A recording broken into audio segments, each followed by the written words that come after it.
আতঙ্কিত হয়ে আমি আমার যেখানে আমি বসবাস করি আমার রতনপুর বাসভবনে নিয়ে গেলাম।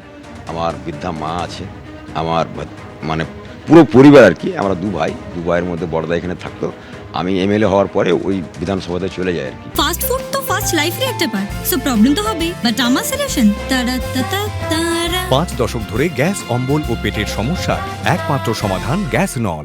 মানে আমার শামসারগঞ্জ ব্লকের দুটো অঞ্চল আমার ফারাক্কা বিধানসভার মধ্যে পড়ে। আমি কাঞ্চনতলা অঞ্চলে এখন বসবাস করছি। আমার পরিবার আতঙ্কিত হয়ে আমার গাড়িতে করতে গিয়ে অ্যাটাক 2 মিনিটের জন্য বেঁচে গেল। আবার এখানেও ইট পাটকাল তলে হয়েছে, আমার গেটের সামনে আগুন লাগানো হয়েছে, এখনও দাউ দাউ করে আগুন জ্বলছে আমার বাড়িতে আর কি।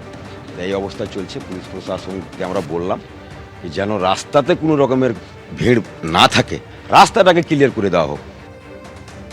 অশান্তির আগুন, যে আগুনের সূত্রপাত হয়েছিল জঙ্গিপুর থেকে, তা ক্রমশ অন্যত্র ছড়িয়ে পড়েছে এবং গত কয়েকদিন ধরেই আমরা দেখছি সুতি থেকে শুরু করে শামশেরগঞ্জ, ধুলিয়ান প্রত্যেকটি জায়গায় অশান্তির ছবিও। যদিও এরপর গতকাল কলকাতা হাইকোর্টের নির্দেশে ইতিমধ্যেই কেন্দ্রীয় বাহিনী নামানো হয়েছে, রাজ্য পুলিশ অন্যদিকে বিএসএফ এর টহলদারি চলছে। গতকালই রাজ্য পুলিশের ডিজি রাজীব কুমার তিনি শামশেরগঞ্জে চলে গিয়েছেন এবং সেখানে গিয়ে একটানা তিনি থানায় রয়েছেন। গতকাল থেকে বৈঠকও করছেন পুলিশ আধিকারিকদের সঙ্গে। বিভিন্ন জায়গার ছবি আপনাদের সামনে দেখেছি যেখানে একেবারে অগ্নিগর্ভ হয়ে ওঠে পরিস্থিতি।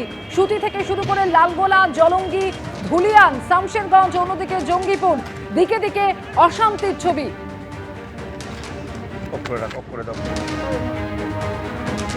একের পর এক জায়গায় বিভিন্ন সরকারি সম্পত্তিতে ভাঙচুর করা হয়েছে, কোথাও বাসে আগুন লাগিয়ে দেওয়া হয়েছে, অ্যাম্বুলেন্স থেকে শুরু করে রেলের অফিস, বিভিন্ন জায়গায় প্রথমে ভাঙচুর এবং তারপর অগ্নিসংযোগের ঘটনা ঘটে।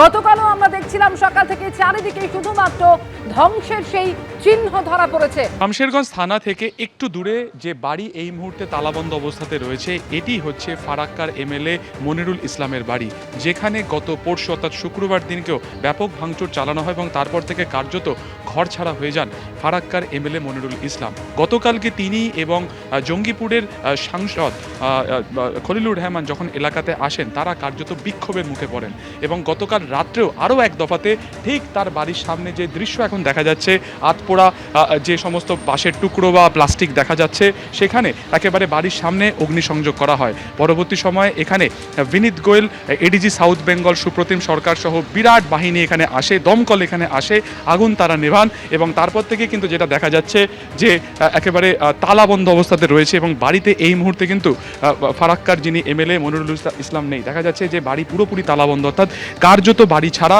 অন্যত্র জায়গাতে নিরাপত্তাজনিত কারণে এই মুহূর্তে কিন্তু রয়েছেন মনিরুল ইসলাম। এবং এই গোটা ঘটনাতে তিনি কিন্তু বলছেন যে দুষ্কৃতীরাই তার বাড়িতে হামলা চালায় এবং ইতিমধ্যে তিনি এই গোটা বিষয়টিতে একটি অভিযোগও দায়ের করেছেন। ক্যামেরা অতনু কুণ্ডুর সঙ্গে সুকান্ত মুখোপাধ্যায়, এবিপি আনন্দ।